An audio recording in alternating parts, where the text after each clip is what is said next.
Tot de speciale projecten van het Holland Festival behoren 2 programma's van de Amerikaanse Meredith Monk en haar ensemble de House. Behalve een concert met film presenteert ze ook met haar groep een 3 jaar oude productie, Turtle Dreams. Het theater van Monk laat zich niet zo gemakkelijk omschrijven. Traditionele grenzen tussen theaterdisciplines worden doelbewust overschreden en met haar groep werkt Monk op basis van intuïtie, associatie en improvisatie. Most people find it very difficult to qualify your profession because you sing, you dance, you compose, you make choreographies, you make films, records. But in fact, what you do? Yes. What's my line? I think for many years I had a very hard time trying to explain what I did in terms of, one word or something like that. So I would, if someone would ask me what I did, I would tell them the activities that I did, more like a verb rather than a noun. But in the last few years, there's been a category called performance art, which is a little bit different than what I do because most of the people that work in performance art come from a painting and sculpture background rather than a performance background. But I would say that that's the widest term that's come up so far because it rather implies that one can use a lot of different elements in a performance form. And that's what I've been doing for many years. I've always felt that all these different elements are part of one whole. And I've been trying to really make a performance form that has a whole feeling to it, which exists in many cultures. It's just that in Western culture, everything's been separated. The thing of dance, music, theater, and visual images is a very integrated kind of form in many cultures. When did you start this combination? I think I've always been a multimedia kind of artist since I was a child. You were brought up in a family with a long tradition in singing.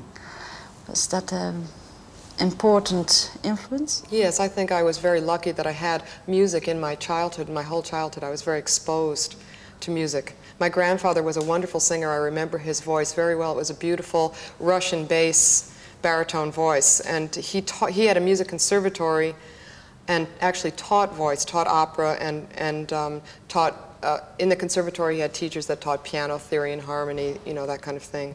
And then he had a concert career. But I remember his voice very well. And my mother was also a wonderful singer. She was she did her singing in the commercial field. I mean, she did radio commercials and radio ballads, like on those musical shows in the 30s and 40s. But it was also a very fine classical instrument, very strong and rich classical instrument. So I think that I was very lucky to have so much music in my background.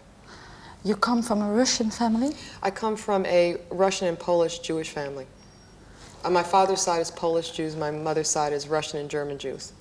You think that's important in your creativity? Well, I would say that it developed to have some importance because it's a funny thing. I think that my background as in America, well, it's something that happened to a lot of people my age, that I'm second generation American, and I think that what happened with a lot of Americans that came from immigrant families, like my parents' generation, they were very interested in assimilating and in becoming Americans, and in a way negating their roots.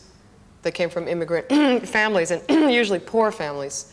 So that generation was very ambitious. They wanted to become real Americans. They didn't want to have too much to do with their backgrounds. And so my childhood was not very much involving my roots at all. I mean, I was really brought up as an American.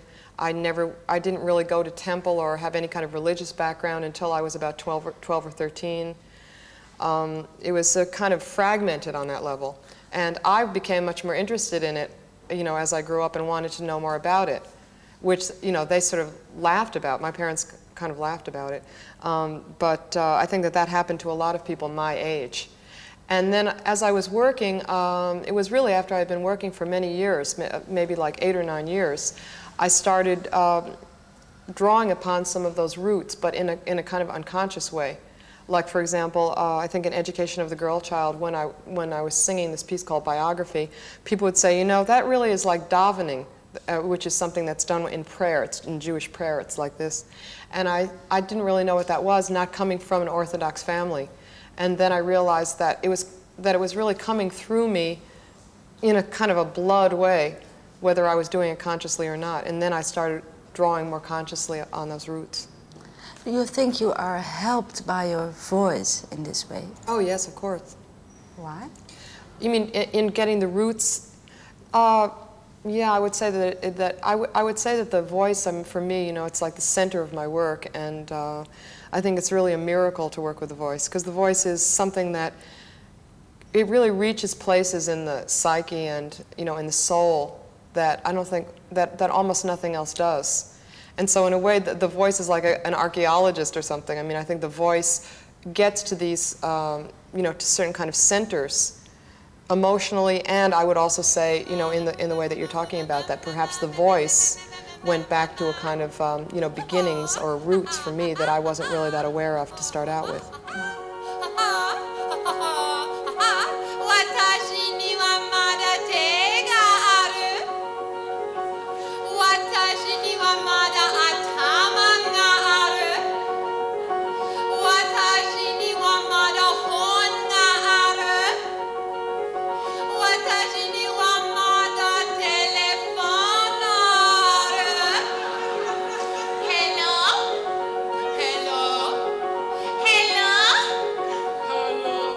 Do you have an optimistic view?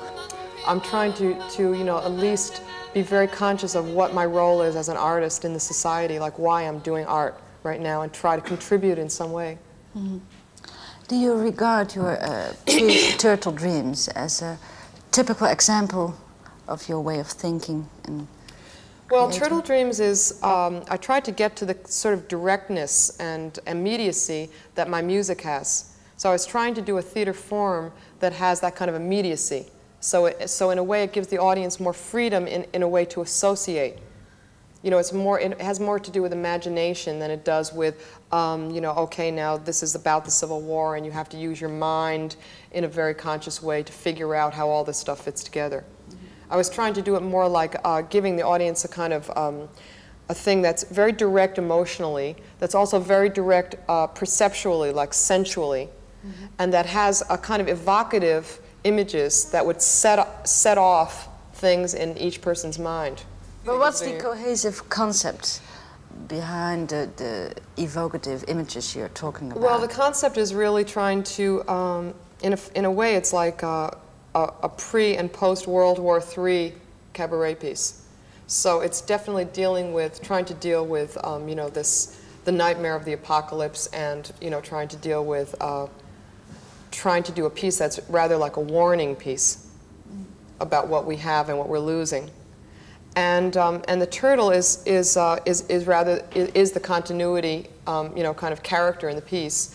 The turtle being kind of continuous survivor character, existing in the same form as it has since ancient times to now.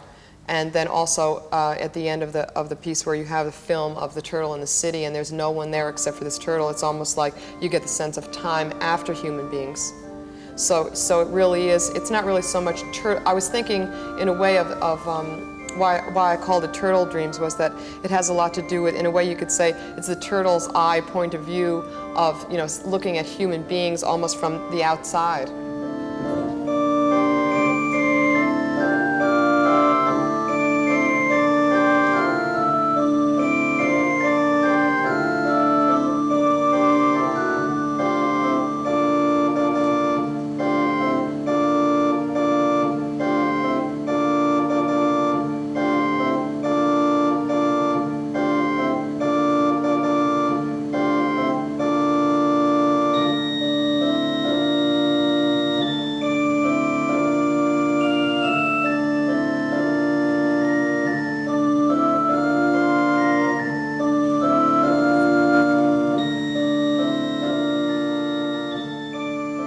Conclusive question. Is it right to see you as a kind of wandering Jewish artist looking for her European roots? I wouldn't exactly say that I'm wandering. I would say that I've been traveling on pretty much the same path for 20 years. And I'm just trying to keep on working and keep on growing. Okay, thank you very much.